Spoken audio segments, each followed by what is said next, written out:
Я вважаю, що пікетувати треба не телеканали і не журналістів. Пікетувати потрібно їхніх власників, їхніх там політиків, які асоціюються з цими телеканалами, і тоді це матиме якийсь ефект. Тому що, знаєте, коли ти пікетуєш журналістів, ось сьогодні ми бачили заяву 112-го до СБУ з приводу заяв пана Стерненка, що це погрози там, якісь жахливі погрози, яких вони дуже бояться, погрози членам сімей і так далі, і так далі.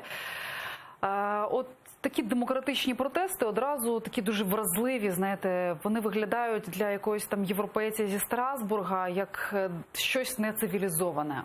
Водночас я знаю, що будь-який тиск на тих, хто володіє цими телеканалами там і так далі, він досить ефективний. І я говорила, якби я була там, скажімо, представляла державу, я б говорила з власниками, я б говорила з тими людьми, які безпосередньо цими каналами керують. Це не один політик, це не тільки Віктор Медведчук, не тільки там Тарас Козак, і пан Рабинович там, і так далі. Вони всі там причетні до цих телеканалів. Не знаю, яким чином там відбувається керівництво, але і вони всі мають контакти з представниками української влади. Вони ходять в ці високі кабінети, ведуть багатогодинні переговори, про щось домовляються там. От я б хотіла, щоб вони домовлялися про щось, що буде корисним і нетоксичним для всієї нашої країни. Так, але ми бачимо, якщо цей телеміст, так, його приостановив, скажімо, люди, які вийшли під будинок цього каналу, і вони призупинили. Те ж саме, це цинично, якщо коли завтра у Сенцова день народження, так, і показувати такий фільм, де це неприпустимо. І влада не робить зараз таких кроків, аби призупинити, і маємо робити активісти. На жаль, це не про ці телеканали, це про владу. В першу чергу, мої всі питання, як журналіста, вони адресовані не цим телеканалам, не цим журналістам, а вони адресовані українській владі в першу чергу. Чому вона дозволяє такого роду речі?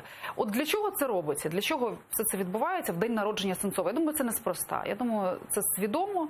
Завтра там буде пікет. Обов'язково на цьому пікеті буде провокація. Обов'язково правоохоронні органи не забезпечать порядок. Або якщо вони спробують це робити, то обов'язково там повинен пострадати журналіст іздання «Страна» або ще якогось подібного видання.